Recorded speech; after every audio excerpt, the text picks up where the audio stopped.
This is John Walton, and you're listening to the Power Play Point podcast with the Blue Liner on point and Anna Knox. Here's Wilson, and on the right circle, he scores!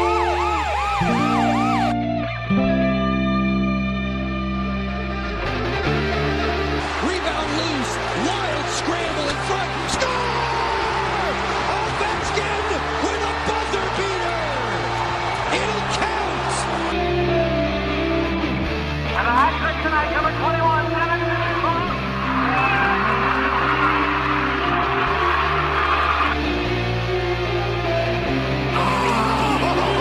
Spectacular! Braden Holtby!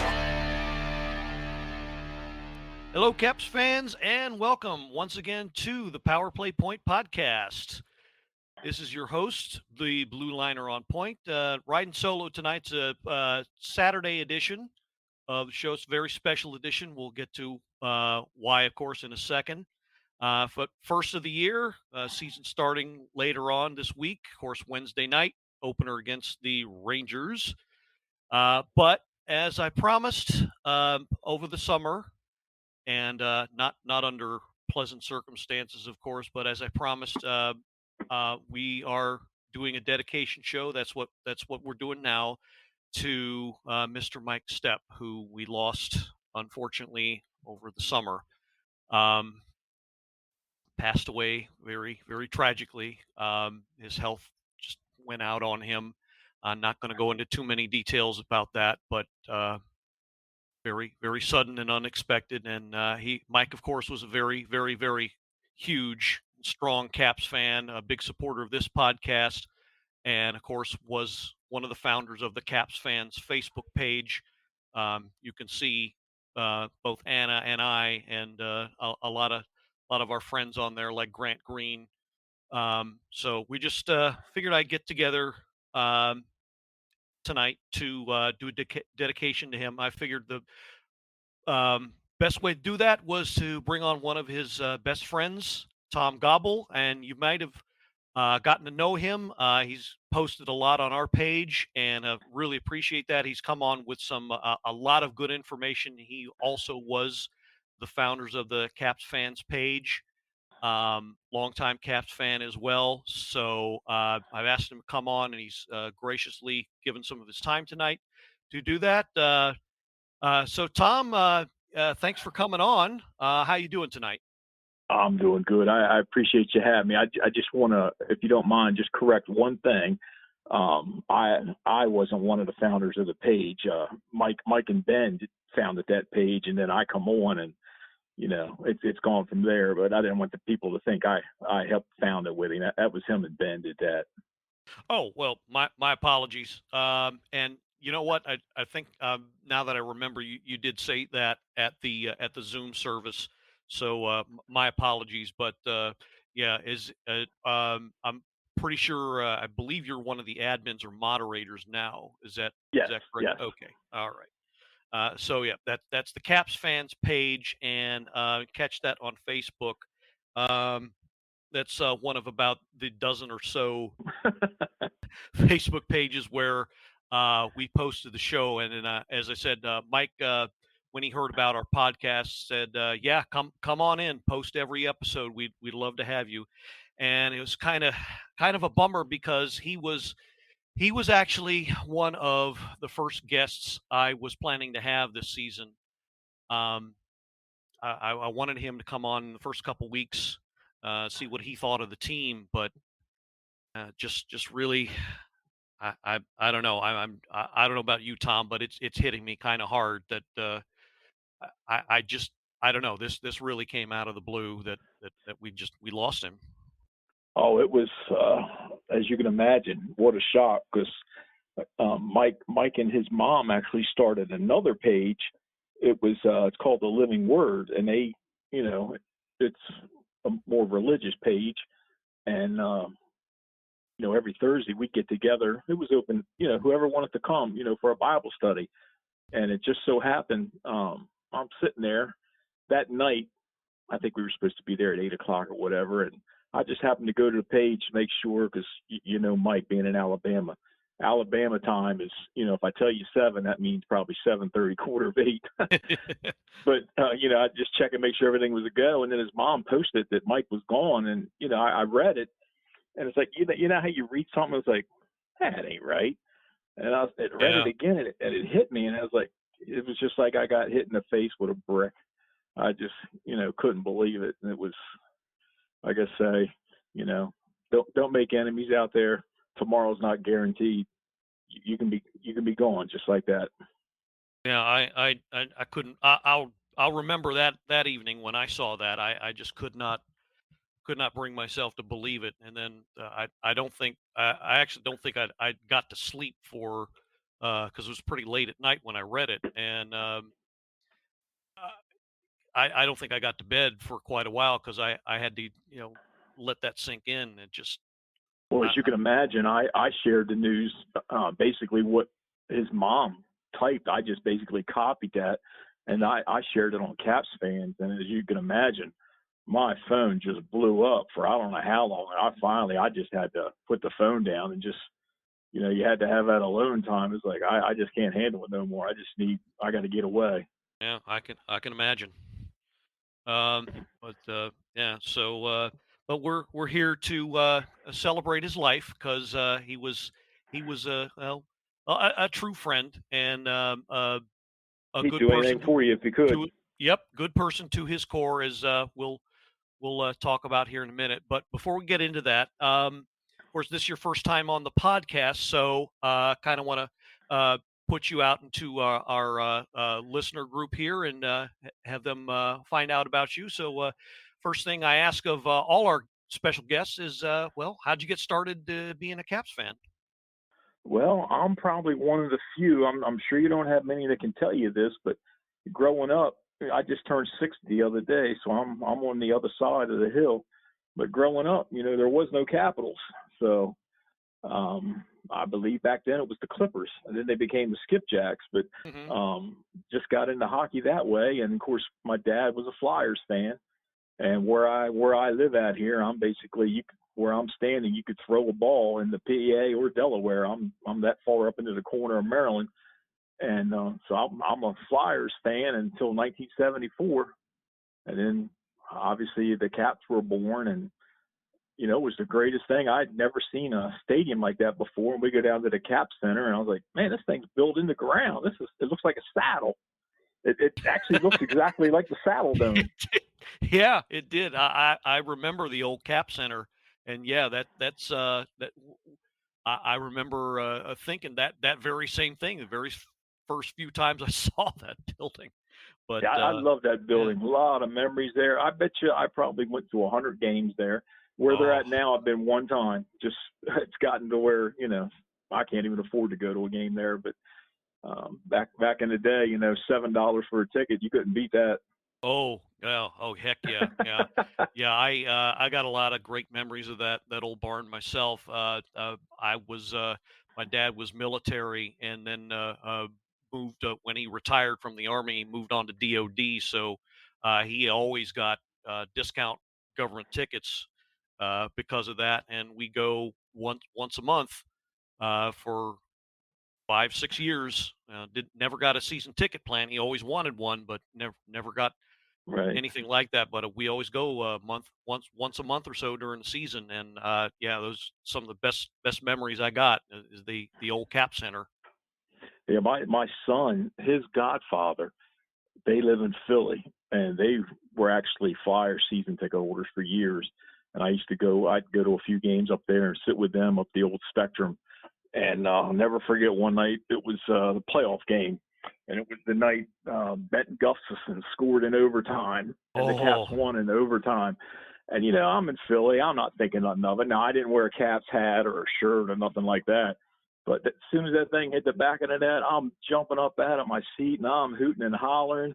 And I feel this hand on the back of my neck grabbing my shirt and he's yanking me back down in my seat. And he's like, look around, where are you at? I was like, oh, okay, thank you very much. Yeah. We sat there for about 10 minutes and let the place empty out, and then we rolled out. But I'll tell you, that was another place with some great games over the years. Yeah, yeah, I remember those, probably '80s, probably, Philly and next to Pittsburgh, Flyers are probably the Caps' biggest rival. Good lord, you're taking me back here because yeah, I well, if folks who are loyal to this show know, I actually started out as an Atlanta Flames fan. Okay. Then my dad got reassigned to Fort Meade, so of course we moved up with him, and then that's how I got hooked on the Caps. And that was their third season back in the late '70s, third or fourth Right. season, and I've been with them ever since. But yeah, you're you're bringing back some real strong memories there. I remember those Flyers games, and of course '88, the '88 playoffs. Probably the biggest one, Dale Hunter's overtime goal. Probably Right. everybody's biggest memory who has been a fan from at least that far back. But yeah, you're bringing back some really grand memories here with Yeah, that. I still have all my ticket stubs too. Because one of the ones that really hurt, I was actually at the game when Hextall scored Oh, the empty netter. That was a oh, dagger. yeah, yeah. Oh, that was yeah. I saw that. I was seeing that in the old home team sports channel before they Yeah. turned into Comcast, and yeah, that was a dagger. That is probably the best way to describe it. I couldn't watch it after that. Mm. Um, So yeah, well, it's yeah, great having you on. Great to get with somebody that's got as much mileage as me, and so yeah, that's awesome. A lot of S- blood, sweat, and tears with this team. yeah, absolutely, and of course, all from there on to the Cup in 2018. Couldn't sweet for all Caps fans, but for those of us that have been there for the longest time, yeah, most definitely. Um, Yeah, I cried real tears that night too. Yeah, yeah, I think we all did. Um, I couldn't peel myself off the couch after that night, but well, getting back over to Mike though. So how did you and Mike end up getting together as friends? Actually, it's weird how things work themselves out. I was actually on another fan page one night, and it was one of those nights the Caps got pounded pretty good, 6-2 or something like that, and they were on there, and I mean, you've seen how people can be on some of these boards, and man, they were just way laying the Caps, and talking about how this guy was horrible and trade this guy, release this guy, and blah blah blah. And I made some comment, and of course now because I went against them, now they're just waylaying me too.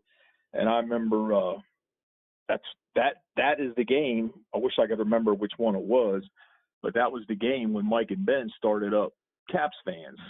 Because of that, they got tired of all that crap. And Mike sent me a message and invited me to the group, and that's basically how we started.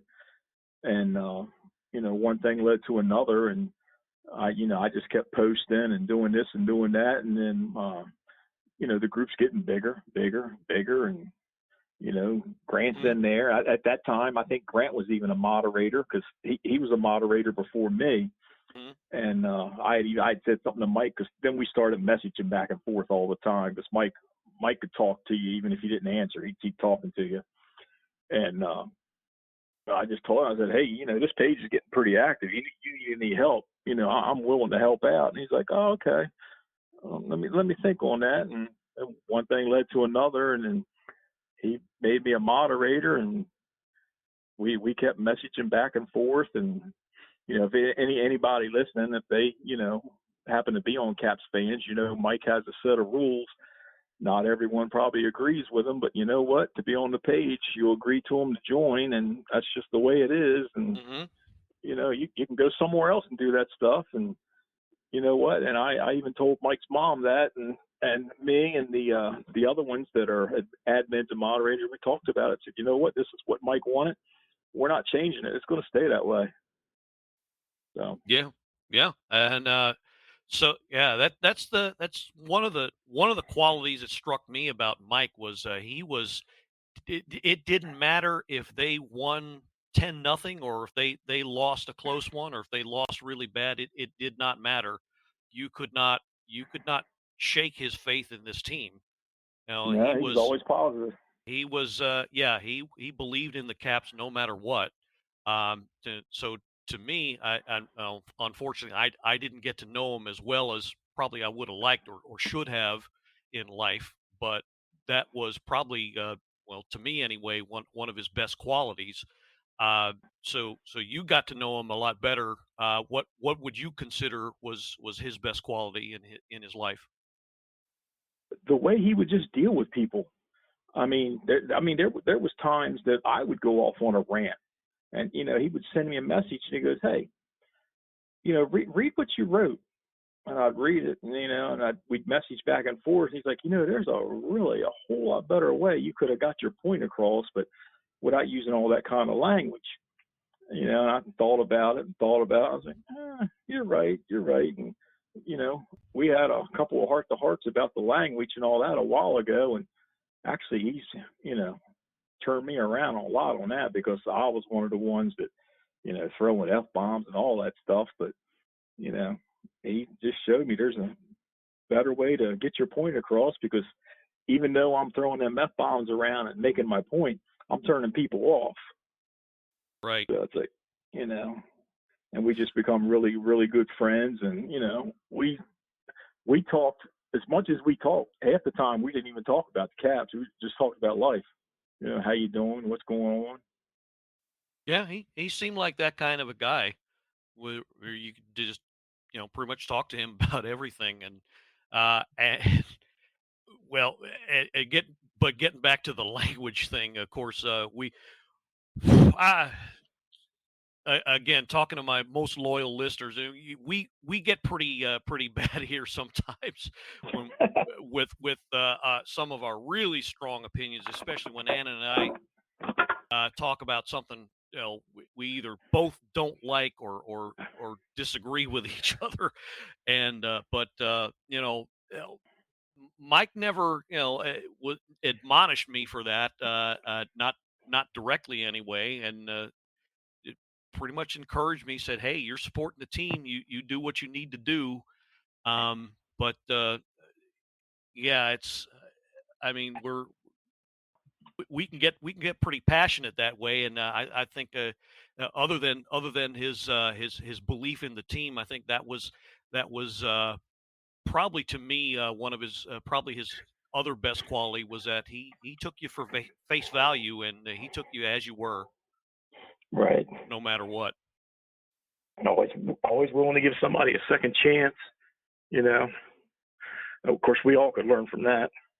Yeah, definitely. I mentioned this before a couple times. I had the privilege of sitting in on the Zoom service, and the thing that struck me was the number of people that basically said verbatim, "Hey, look, this man was here for me in a time where nobody else was, and he stayed with me, he hung out with me, he did whatever he could. He'd give you the shirt off his back if he had to, and it didn't matter, where you came from, what you were like, what you believed in, how you lived your life. It didn't matter. If he liked you, he was loyal to you. Right. I was really bummed that service didn't record because I wanted to post it for other people to see. So I'm glad you got to see it and listen to it because it's gone now, but that was tough too. Whew. Yeah, that was that really was. Um, I go back. I'm gonna go back to it, but I'm remembering it all in my mind's ear now. And I you mentioned before where disagreements would come up in a fan page so easily, and Mike would be one to kind of say, "Hey, look, settle it down. We're all Caps fans here," and I think that's probably why he just simply called his page just simply Caps fans to remind us what we're all about. And I think Right. I think if seeing that kind of thing happen, I think he'd tell you to your face if he were here. Hey, look, I'm flawed too. I get angry too. I'm not perfect. I've made mistakes, but you can't. You just can't go off and start hating and saying stupid things just because. Right. There's got to be a limit to it. So I think he was a wonderful example of that, and one of quite a few reasons why I personally am going to miss him. I know a lot of fellow fans will too. And not only that, on top of that, just the way Mike lived. When you say you're going to do something, like say for instance the page, when you set down a set of rules, if you don't hold everybody to them, then it's going to come back on you. Right. You set that set of rules down. Again, you may not like them, but you don't have to be here. Right. Yeah. No, he stood up for his principles and his beliefs. And yeah, if you stepped out of line, he was tolerant, but if you stepped out of line and crossed a line that he had, said, look, he warned you beforehand, look, don't do this. Right. He would stand by that, but at the same time, he was flexible as could be, but there were some things he would not bend on, and and like you said, some folks butted heads with them, but that was Mike. There were some things that he's going to hold fast to, and that's some people didn't agree with that, but I find that a quality that's admirable about him, but not everybody agreed to, well, like how he ran the page and other things, but that's that was Mike, and I think the lesson here is that no matter what, if you find some common ground, you can get past some of the stuff you don't see eye to eye about. I think that's part of what Mike was trying to teach us. And I will say, I mean, there's a handful of people that he's actually removed from the page that I'm actually friends with, and we talked over this a while, and there was a couple of them that him and I actually went at it over, and like you say, it's his page. He's warned them, so it's like, well, and then after he explained his position, I agreed, and later on down the road, a couple of those friends I even talked to him about. I was like, look, you agreed to this. He warned you, and you still went back and did it. And he's like, I know. So it wasn't like they were still putting up a fight, like, why this? They were all like, I know. So it is what it is. Yeah, very very true. So yeah, Mike, if I hope somewhere you're able to hear this, and if you are, I hope we're doing you justice tonight, because speaking on behalf of the show, I want to just want to do this, just give you a proper goodbye, and just thank you for your not only your service in life, but your your the way you represented the Caps, and what you did for the team, what you did for this show. So just want to put that out there on the internet for all to hear, because I I really really wish that I'd gotten to know you in life, is my one regret. So it's a lesson you're teaching us here. So just wanted to say that. It's hard to put in words how much you miss someone you never met. That's true. That's very true. And also, I wanted, because Mike's mom won't listen to this, she won't know, but she knows what we're doing anyway. But you've seen where we were raising money to get Mike and Ern and all that. I was just about to ask you about that. Yeah, we ended up we raised enough to do it. That'd be taken care of, and we actually had money left over. We're just gonna take that money and send it to Mike's mom, because I know she could use it. So that was Caps fans from, not just from the Caps fans group, but multiple groups contributed. So, Well, it's just everybody coming together. right. Well, is it too late to donate? Because I'd like to send something on behalf of the podcast. No, still donate. I'm sure Mike's mom, I know she could use it. All right. Anybody else wants to, I'll send you the info through a message later, and or even post it on the Power Play site. Oh, all right. I appreciate that. So yeah, I expect a little something from it'd be me personally, but on behalf of the show, because yeah, I'm sure, like you said, Mike's mom could use it. So She's all the right. nicest lady. Yeah, and yeah, had See, the the apple pleasure. doesn't fall far from the tree.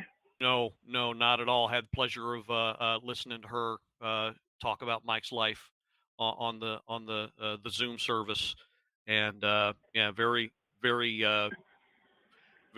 patient, very sweet, very faithful lady, and And here I she is all by herself now. And you talk about really feeling for someone, have their life turned upside down like that, when mhm. here you are living with your son and you depend on him for everything, and then poof, he's gone. Yeah. So yeah, absolutely. Make sure you post that on the Facebook page, and we'll be sure to ask for donations for that. That's awesome. That'd be greatly appreciated. Yeah, absolutely. It's the least we can do.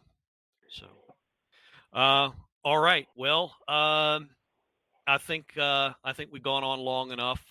Mike could probably be the first one to say, "All right, well, it's not about me, so it's about the Caps. So quit your blubbering, and get to what you need to do." So I think we'll wrap it up for now. And tomorrow night will be Anna and I first of the season. Just going to do a quick run through of the preseason. I honestly haven't caught a whole lot. I mean, some enough to make a judgment, but uh, well, we'll get into that tomorrow night. But thanks again, Thom, for coming on here and get with me here. Talk about I Mike. appreciate you having me on, and the opportunity. And if you would, pass along my condolences to Anna too, please. Oh, absolutely, and we'll talk about that, and her of course her mom also recently passing away, so we'll definitely discuss that. But yeah, I will definitely let her know. I appreciate you. Awesome. It was good to be on, man. All right, appreciate you, Thom. So yeah, and like I say to everybody, you are welcome to come on, talk with us anytime you want.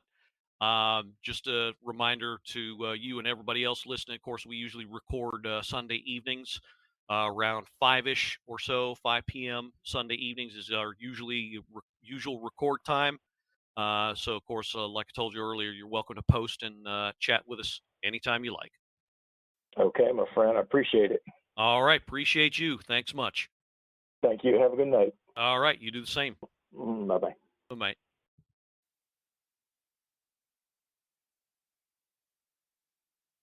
All right, that was Thom Gobble of the Caps fans page, and he and I getting together about the passing and life of Mike Stepp, who is, of course, one of the founders of the Caps fans Facebook page. And hopefully, like I said, we all took a lesson from his life, because at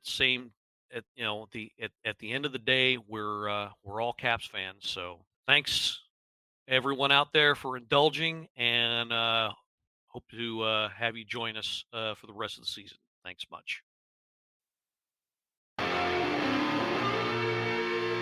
This has been another episode of the Power Play Point podcast. All episodes are available from Apple Podcasts, the Podbean app, blueliner77.podbean.com, and now available from Stitcher. Music by Joe McAllister, voiceover by Jeffrey Conkle.